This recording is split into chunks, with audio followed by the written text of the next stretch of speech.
Adopt the agenda. I am going to ask each member of town's administration in attendance today to introduce themselves. Okay. Harry Schneider, Senior Development Planner. Riley Weldon, Acting Manager, Planning and Development. Ruby Potgieter, Secretary. Okay, thank you. So my name is Whitney Smithers, and I'm going to be the chair for this hearing. So all questions and comments shall be directed through me as the chair. I'm going to ask the board members at this time to introduce themselves, starting on my far right. Spencer Thackeray, public member. Brian Talbot, public member. Florian Youngen, public member. Jeff Hillstead, council member. Joanna McCallum, council member, or representative, I think that's the better term, right? Whatevs. Potato, patata. Okay. And today, in the spirit of reconciliation, I acknowledge and appreciate that we are meeting in the Treaty 7 region of southern Alberta. This land is the traditional territory and home of the Stoney Nakoda nations of Bearspaw, Goodstoney, and Chiniki, the Blackfoot Confederacy of Siksika, Kainai, and Piikani, the Tsuut'ina Nation, and the District 4 Métis. So I will ask at this point the Secretary if there are any additions, deletions, or changes to the agenda as provided. Yes. Oh, you have to turn your mic on. Sorry. That's okay. We are going to appoint a vice chair. Okay, thank you. So I will add that after item C, the adoption of the agenda, we'll have the appointment of a vice chair for Planning Commission. So I move the commission adopt the agenda as amended. Those in favor? Okay, that's carried unanimously. And next up then is the appointment of a vice chair. And I don't have notes for this, so I'm just going to wing it. Somebody jump in if I'm doing something wrong. So I will accept at this point. I'll see if there are any nominations for vice chair. If anybody wants to nominate anyone. I'll nominate Florian. Okay, Brian Talbot nominates Florian. Florian, do you accept this nomination? Yes. And all the powers and responsibilities that come with it? Yes, I do. Alrighty. So we have Florian is nominated as vice chair. All those in favor? Carried unanimously. I'm not going to be here next time. Okay, next up we will go to approval of the minutes. Are there any additions, changes, or deletions for the minutes of November 29th, 2003? Anyone? It was here? No? Okay. So I will move that the commission approve the minutes of November 29th, 2003 as presented. Those in favor? Okay, and that's carried unanimously as well. Okay, so I think everybody in attendance knows the process for the Planning Commission presentation of items. Administration will present the matter that's before the Commission, then the Commission members can ask questions of administration. At the discretion of the Commission, the applicant may be asked to make a presentation. If we do ask you to make a presentation, you'll get 5 minutes for that. Then we'll ask questions of the applicant. And I think that is it. So I will look to the development officer to make their presentation for the application. Oh, sorry, I jumped ahead. Spencer has something to declare. Just before your presentation, Harry, I must disclose my pecuniary interest in the proposed development as part of the application and abstain from the meeting and the vote. Thank you very much. So we will record that in the minutes along with the reason for the declaration of pecuniary interest. Thanks, Spencer. I forgot to catch that. I was all excited about it and everything. Okay, so now we'll go to the development officer to make their presentation on the application.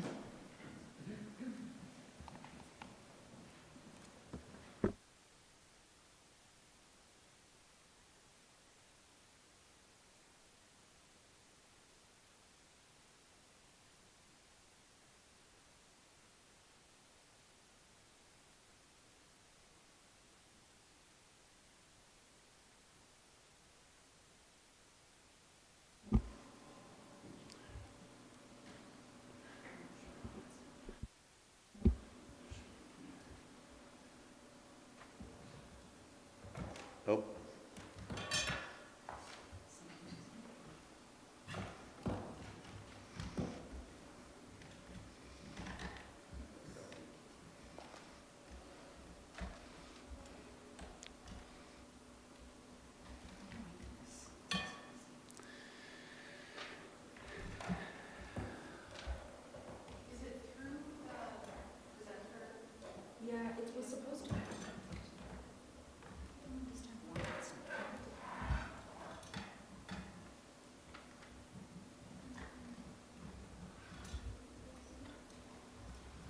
Can I help?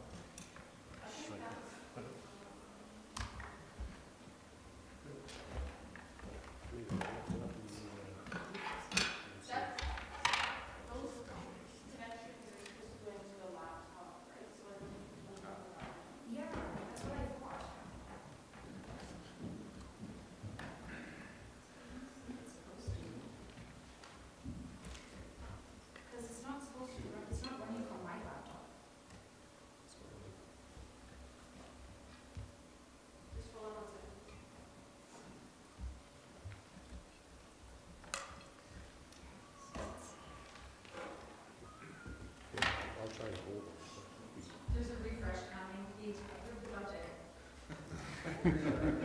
Insert your favorite planner joke at this point. Brian. No. Pardon?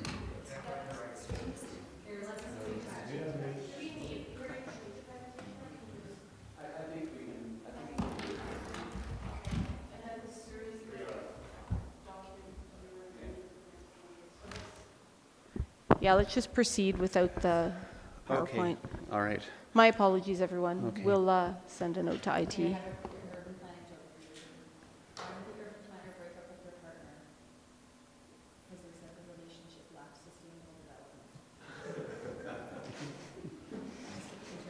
I don't think I have anything in reply to that. Okay. Moving along. To the business at hand. Okay. Thank you, Madam Chair, members of the Planning Commission. This is application PL 2023-0037, One Silvertip Trail, which is the site of the Mountain House hotel development. The Planning Commission should be very familiar with this site. Should be, I think, about the fourth planning application that the Commission has had to deal with. The reason for that is the direct control bylaw requires all development permits be approved by the Planning Commission. However, we are looking to make that amendment in about a week and a half at Council. The proposed development is for a number of accessory buildings to the larger visitor accommodation use, with the actual end use being a Nordic type spa with some small accessory buildings, some hot pools. The applicant is here and can provide more information to the Commission, but this is described within the planning report. With respect to the development is located next to the Lower Silvertip Wildlife Corridor, and in circulating the application, the Planning Administration forwarded the application to our usual environmental consultant, MSES Consulting, to look at the proposal and to see whether or not an environmental impact statement would be required from the applicant. Our consultant determined that an EIS would not be required, but did give some guidance to administration with respect to things that would be germane to the site plan and ensure that any sort of any wildlife movement would not be attracted by this proposed spa.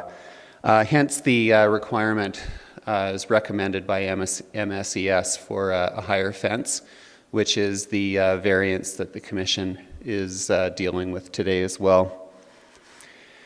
The fence will surround the development and will have a gate for AltaLink, which is the overhead power corridor maintainer that bisects the hotel property. They will be able to get access in and out, and as well, if some wildlife does happen to get inside the fence, then opening up the gate will be much more useful to get them to leave the area.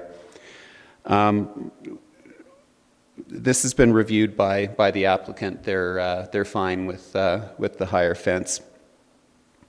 It also should be noted for the Commission's information that this proposed spa will be for hotel guests only. It will not be open to the public. So it is basically a hotel amenity and not something that the general public will be accessing. Our recommendation is that this application be approved subject to the conditions within the attached Schedule A.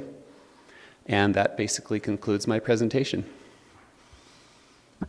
Okay, thank you, Mr. Schneider. Are there any questions from commission members? Mr. Talbot.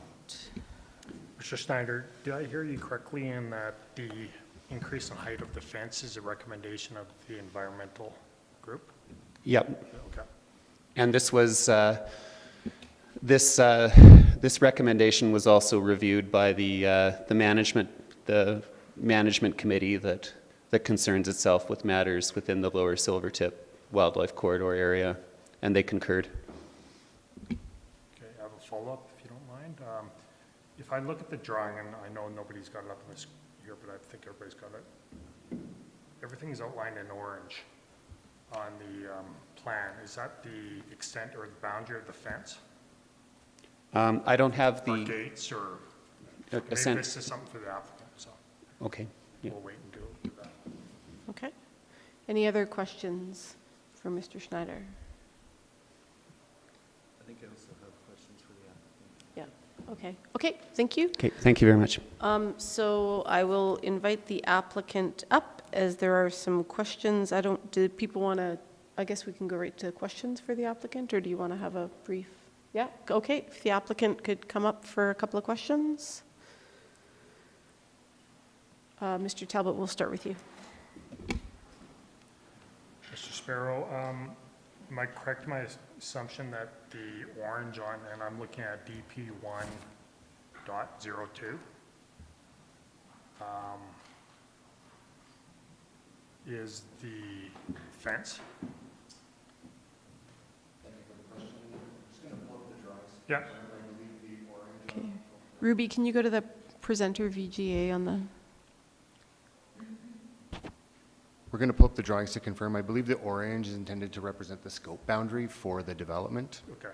and not necessarily the extent of the fence. The fence will largely follow the boundary of the Altalink right-of-way on the west side of the property, and then the property boundary on the north and east sides of the property. Okay, well, I'll continue my question, and then, so if the north boundary of the fence line is what I was guessing it was, which is the Altalink end of the right-of-way, edge of the right-of-way, that creates a narrow funnel for wildlife. I happened to be out there this morning, and there is, actually I heard wandering around, they come down the hill.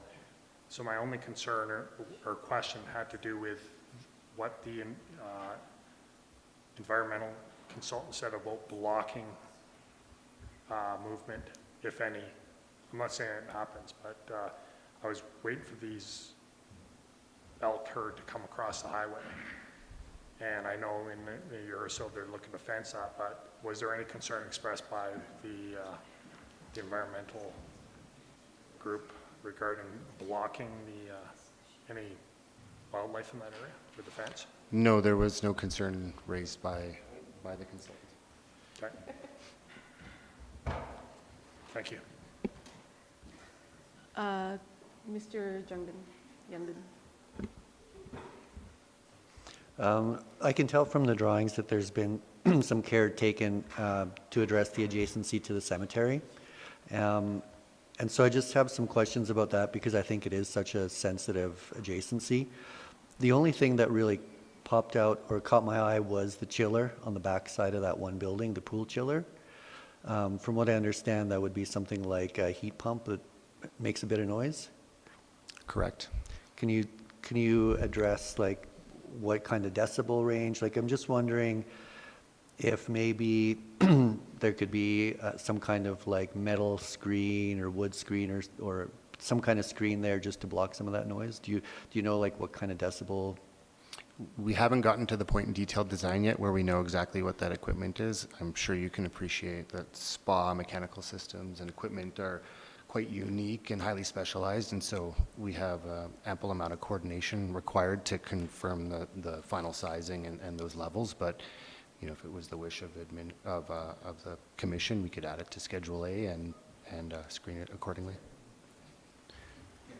Sorry, Antoine Nagaric. So I newly joined Base Camp to help again in this endeavor in creating a spa, and I worked previously for the past 20 years in Quebec in developing spas, and for a company that had some in Ontario, Winnipeg as well. And I just wanted to say that we're obviously trying to create a tranquil environment, and we have chillers that operate in those spas in proximity to the clients. So it is also in our best interest, and I understand your point, to create some sound attenuation, which is something we will be doing.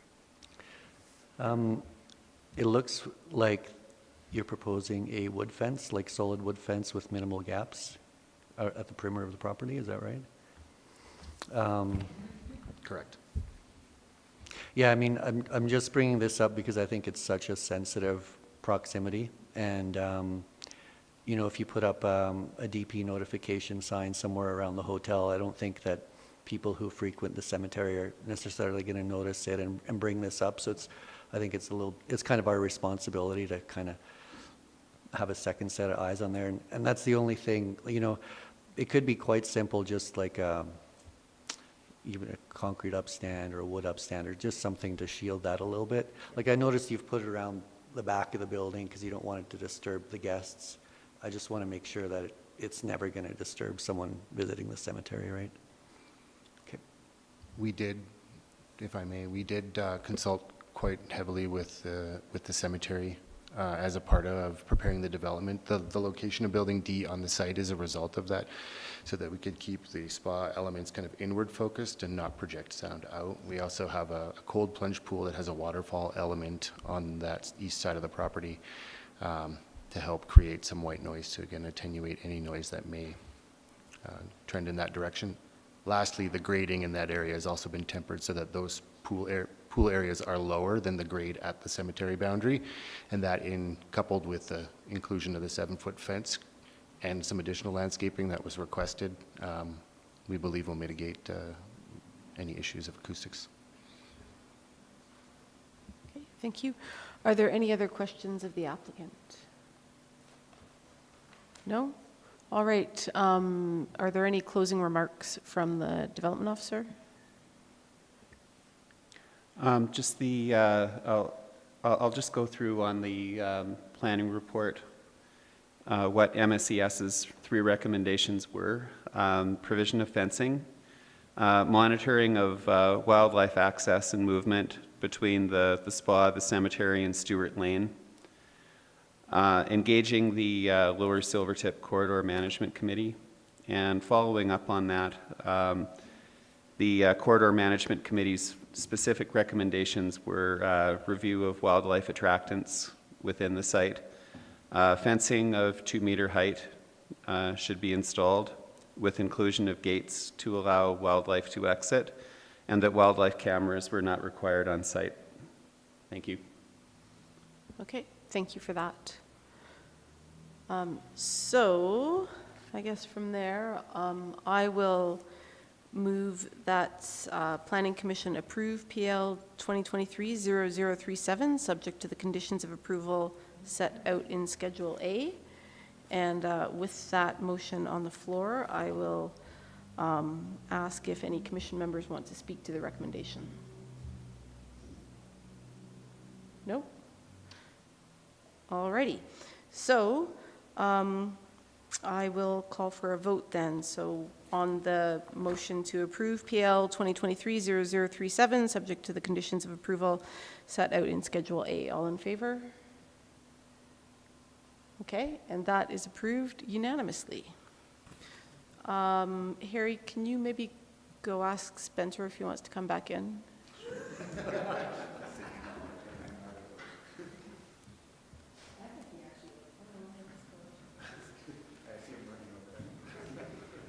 He's super keen, so I don't want to leave him out.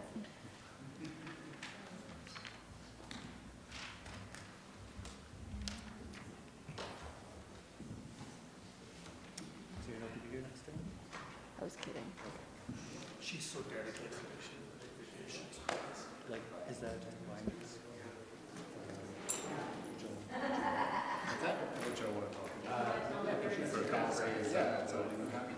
Oh, he's left? Okay. Oh, okay. All good. So there is no other, other planning business on the agenda. So I would ask the secretary when our next scheduled meeting is going to be. The next scheduled meeting is March 20th. Okay, thank you.